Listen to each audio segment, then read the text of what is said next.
Bonjour à tous, au programme la Mercedes CLA 35 AMG Alpine devance Porsche en France et franchit une nouvelle étape dans la production de l'A110.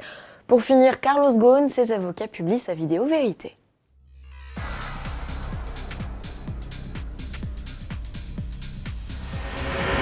Cure de vitamine pour le Mercedes CLA de deuxième génération, le coupé 4 portes de Mercedes gagne un nouveau moteur signé AMG.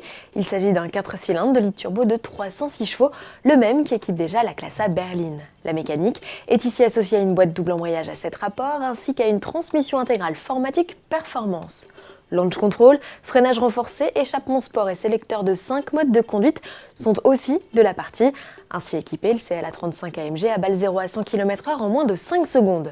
Au-delà de son moteur, le coupé 4 portes gagne aussi un look avec une grille de calandre exclusive, de nouveaux boucliers, 2 sorties d'échappement rondes intégrées dans un diffuseur et un petit béquet sur le coffre. À bord, l'ambiance se veut aussi plus sportive, effet renforcé avec les 3 styles d'affichage AMG. Présenté au salon de New York dès le 19 avril, le CLA 35 AMG ouvrira son carnet de commandes dans la foulée. L'usine alpine de Dieppe tourne à plein régime. Les salariés viennent de fêter la sortie des chaînes de la 5000e A110. La nouvelle génération de la berlinette, dont le coup d'envoi de la production a été donné en décembre 2017, est assemblée au rythme de 20 exemplaires par jour par les 400 salariés du site. À cette cadence, elle dépassera bientôt son aînée qui n'avait été produite qu'à 7600 exemplaires en un peu plus de 10 ans. Le prix de base de l'Alpine A110 est fixé, rappelons-le, à 55 800 € avec un 1,8 litre turbo de 252 chevaux.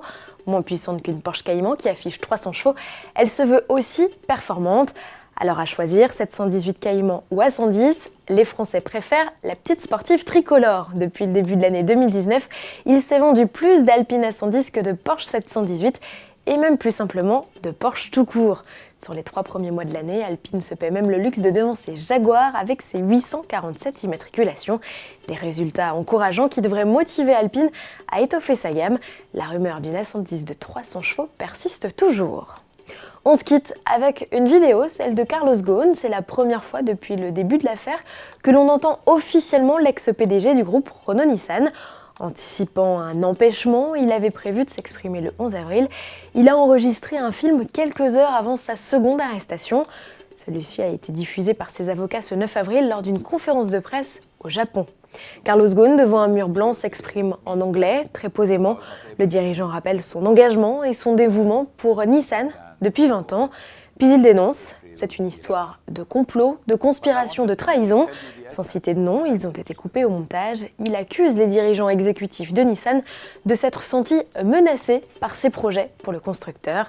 Cette affaire est un poignard dans le dos, affirme-t-il, lui qui clame toujours son innocence et estime que la vérité va éclater au grand jour. Soupçonné de nouvelles malversations financières, il reste incarcéré jusqu'au 14 avril prochain, au moins. À demain.